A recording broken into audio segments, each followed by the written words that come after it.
नमस्कार। आज के इस व्याख्यान में सभी विद्यार्थियों का स्वागत है। आज के हमारे इस व्याख्यान का विषय है बौद्ध दर्शन में प्रतीत्य समुत्पाद। यद्यपि हमने पहले बौद्ध दर्शन में 4 आर्य सत्य जब पढ़े थे, उसमें द्वितीय आर्य सत्य दुख का कारण है, उसके अंतर्गत इसको मैंने बताया था। वहां उसको हमने द्वादश निदान अर्थात जो 12 कड़ियां बताई थी, वही प्रतीत्य समुत्पाद के नाम से भी कहलाता है। लेकिन ये सिद्धांत अलग से मैं यहाँ पर थोड़ा सा चर्चा करूंगी।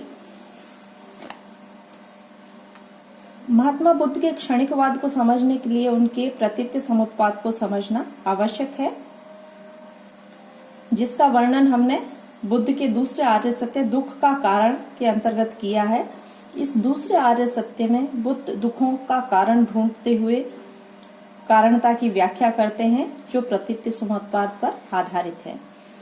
प्रतीत्य समुत्पाद बौद्ध दर्शन का केंद्रीय सिद्धांत है। इस सिद्धांत के द्वारा बौद्ध दर्शन अपने कार्य कारण संबंधी सिद्धांत की व्याख्या करते हैं। इस मत के अनुसार बाह्य घटनाओं तथा हमारे मन में घटित होने वाली घटनाओं का कोई न कोई कारण अवश्य होता है। बिना किसी कारण के किसी भी घटना या कार्य की उत्पत्ति नहीं हो सकती। बुद्ध के अनुसार यह कार्य कारण सिद्धांत अपने आप ही घटित होता रहता है। इसके लिए ईश्वर आदि की आवश्यकता नहीं है। प्रतीत्य समुत्पाद के अनुसार अविद्या से लेकर जरा मरण तक एक लगातार श्रृंखला चलती है। इसलिए प्रतीत्य समुत्पाद के अनुसार प्रत्येक कार्य का कोई न कोई कारण अवश्य है। प्रतीत्य समुत्पाद का शाब्दिक अर्थ प्रतीत्य और समुत्पाद 2 शब्दों से बना है। प्रतीत्य का अर्थ है आश्रित रहकर और समुत्पाद का मतलब है उत्पत्ति। इस प्रकार शाब्दिक अर्थ के अनुसार प्रतीत्य समुत्पाद का अर्थ हुआ एक ऐसी विचारधारा जिसमें कार्य की उत्पत्ति अपने कारण पर निर्भर करती है तथा कारण के न होने पर कार्य की उत्पत्ति नहीं होगी। बुद्ध के अनुसार संसार दुखपूर्ण है तथा इस दुख का मूल कारण अविद्या है, अर्थात वस्तु के वास्तविक स्वरूप को नहीं समझना और वास्तविक स्वरूप का ज्ञान न होने से मोह की उत्पत्ति होती है। लेकिन बुद्ध के अनुसार प्रतीत्य समुत्पाद को समझने के बाद अविद्या समाप्त हो जाती है तथा व्यक्ति को निर्वाण प्राप्त हो सकता है। अब प्रतीत्य समुत्पाद मध्यम मार्ग है। भारतीय दर्शन में वस्तुओं की स्थितियों के 2 मत प्रचलित हैं। एक है नित्यवाद या शाश्वतवाद और दूसरा है उच्छेदवाद। नित्यवाद या शाश्वतवाद के अनुसार कुछ वस्तुएं नित्य हैं, जिनकी न शुरुआत है न ही उनका अंत, उनका कोई कारण नहीं है। इस प्रकार की वस्तुएं नित्य है जो किसी पर निर्भर नहीं है, अर्थात निरपेक्ष है। दूसरा है उच्छेदवाद। इस सिद्धांत के अनुसार वस्तुएं जब नष्ट हो जाती है तो कुछ भी शेष नहीं रहता है। बौद्ध दार्शनिकों ने इन दोनों पक्षों को एक पक्षीय मानकर मध्यम मार्ग का अनुसरण किया। बुद्ध के अनुसार वस्तुओं का अस्तित्व है, लेकिन ये वस्तुएं नित्य नहीं है, क्योंकि हर वस्तु किसी न किसी कारण से उत्पन्न होती है तथा वस्तु में प्रत्येक क्षण परिवर्तन होता रहता है। उच्छेदवाद के विरुद्ध बुद्ध कहते हैं कि वस्तु के अस्तित्व का पूर्ण विनाश कभी नहीं होता। प्रतीत्य समुत्पाद को बुद्ध इतना महत्वपूर्ण मानते हैं कि इसे वे धम्म अर्थात धर्म नाम से पुकारते हैं। बुद्ध के अनुसार जो प्रतीत्य समुत्पाद को समझता है वही धम्म को समझता है तथा जो धम्म को समझता है वह प्रतीत्य समुत्पाद को समझता है। इस प्रकार बुद्ध नित्यवाद तथा उच्छेदवाद दोनों को ही करके अपने अनित्यवाद का समर्थन करते हैं। उनके अनुसार वस्तुएं नित्य नहीं है और न ही उनका पूर्ण नाश होता है। इसे बुद्ध का अनित्यवाद कहा गया है। बुद्ध के अनुसार जो नित्यता हमें स्थायी मालूम पड़ती है वह भी पतन होता है। जहाँ जन्म है वहाँ मृत्यु है, जहाँ उत्पत्ति है वहाँ नाश है। जो भी युवा है वह वृद्ध अवश्य होगा, जो स्वस्थ है वह रोगी अवश्य होगा, जो आज है वह कल नहीं होगा।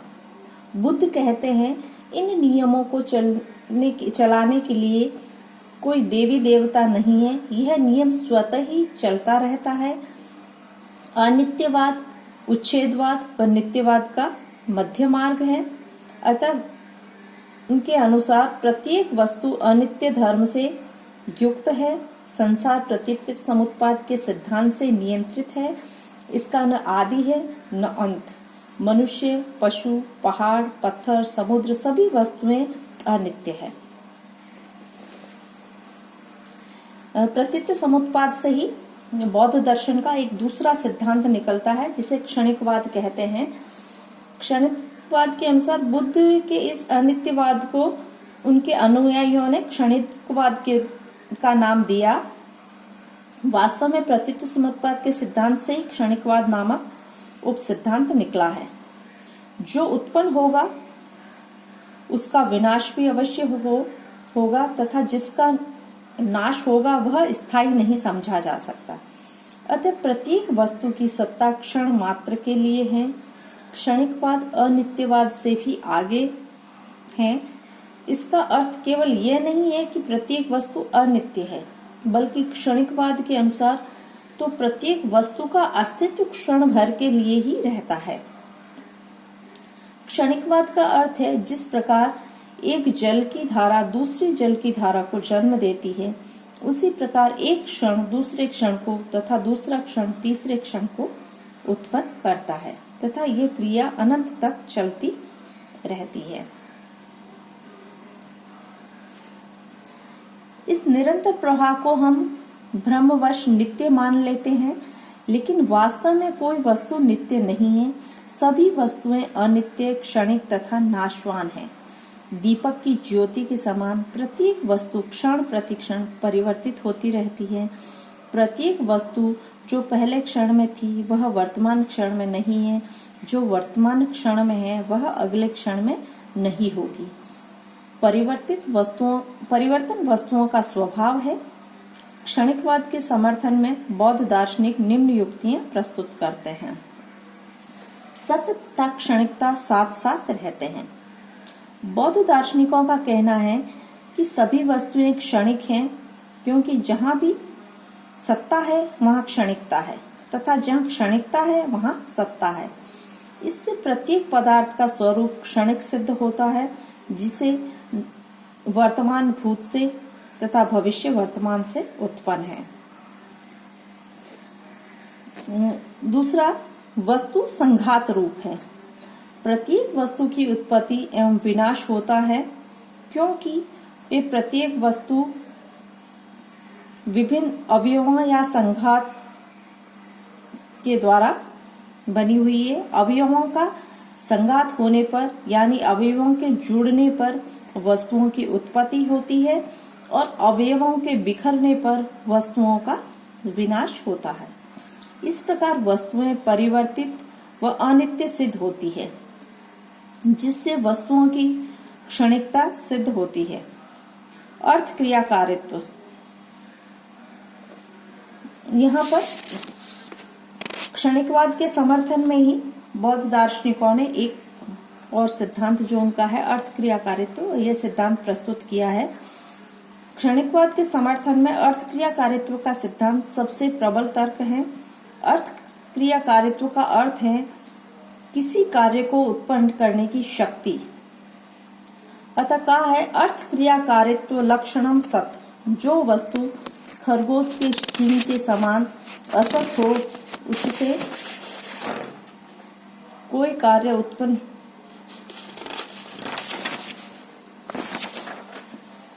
हो सकता है। इस सिद्धांत के अनुसार जो वस्तु कार्य उत्पन्न कर सकती है उसकी सत्ता है, और जिससे कोई कार्य उत्पन्न नहीं हो सकता हो उसकी सत्ता नहीं है। इस प्रकार जब तक किसी वस्तु में कार्य करने की शक्ति है तभी तक उसकी सत्ता है। जब तक उससे कोई कार्य नहीं होता तब तक उसका अस्तित्व भी नहीं है।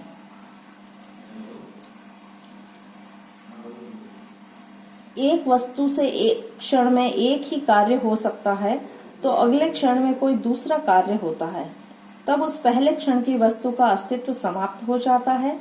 अतः एक वस्तु से एक क्षण में एक ही काम हो सकता है।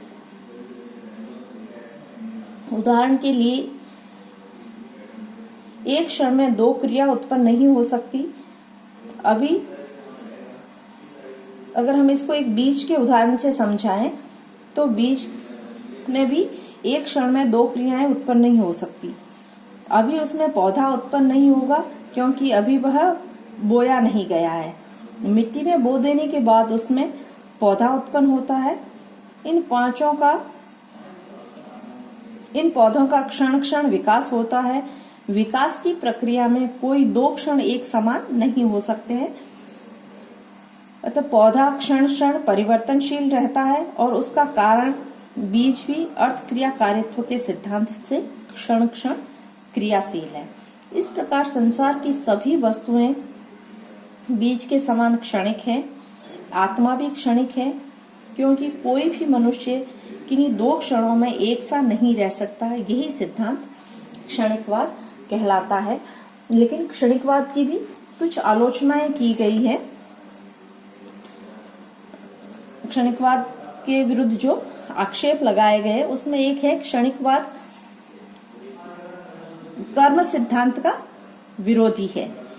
कर्म सिद्धांत के अनुसार कर्ता को अपने किए कर्मों का फल अवश्य भोगना पड़ता है। क्षणिकवाद के अनुसार कर्ता एक कर्म करने के बाद ही बदल जाता है, अतः उसके किए गए कर्मों का फल अन्य व्यक्ति भोगता है।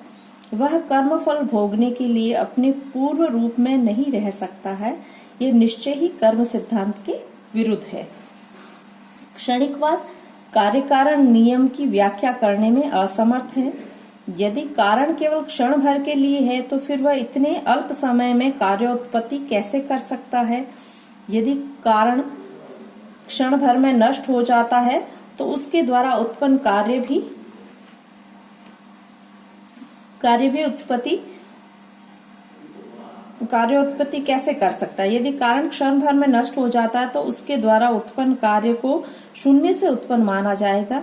किंतु यह सर्वविदित सिद्धांत है कि शून्य से शून्य की ही उत्पत्ति होती है। शून्य से कोई वस्तु उत्पन्न नहीं हो सकती है।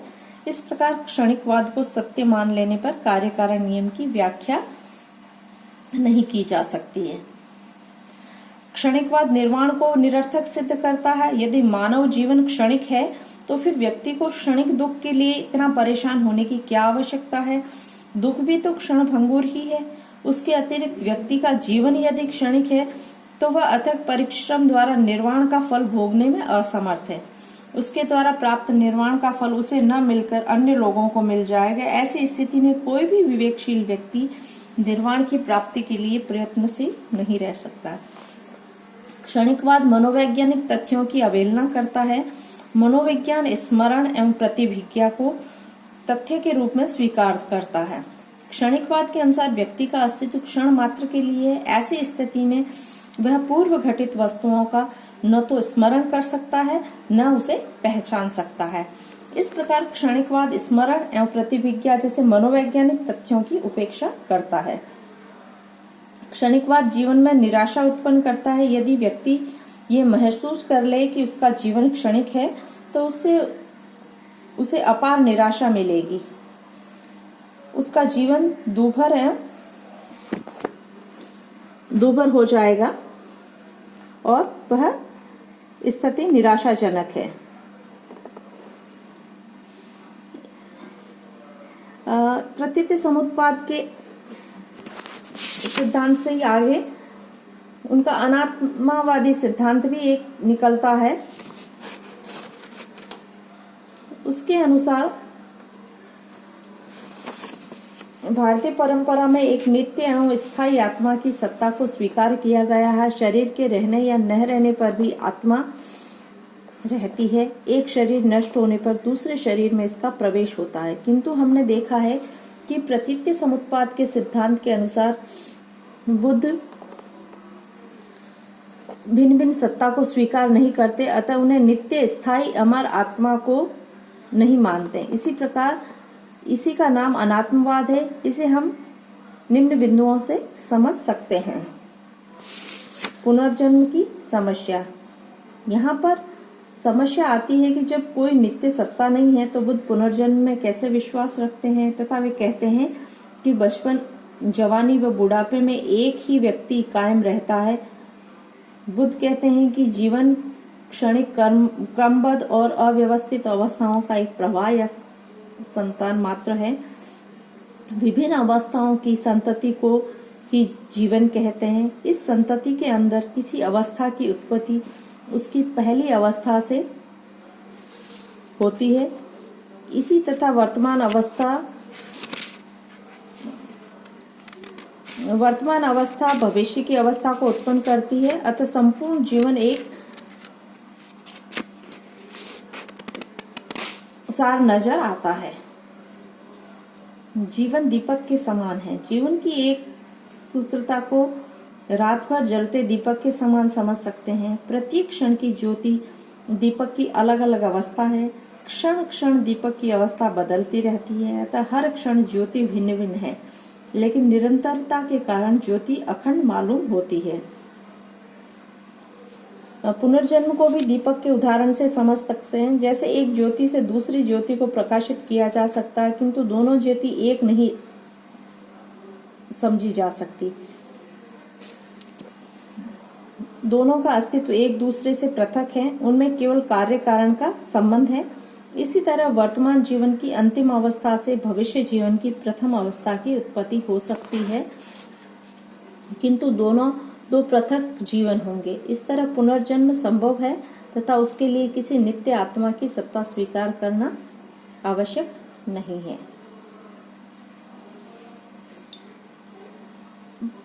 आत्मा पंच स्कंधों का संघात है। मनुष्य केवल एक जोड़ का नाम है।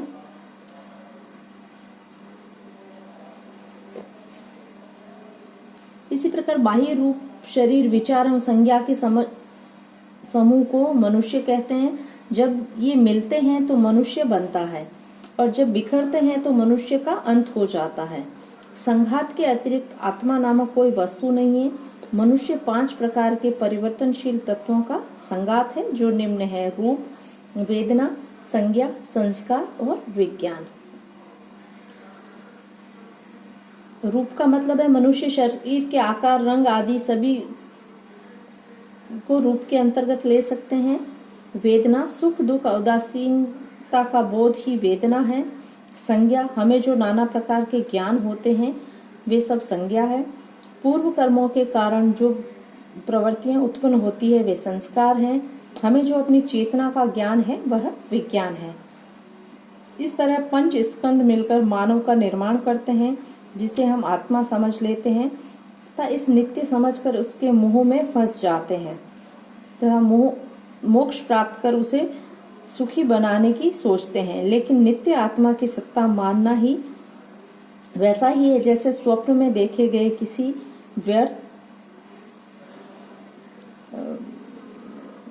जैसे स्वप्न में देखी हुई कोई वस्तु।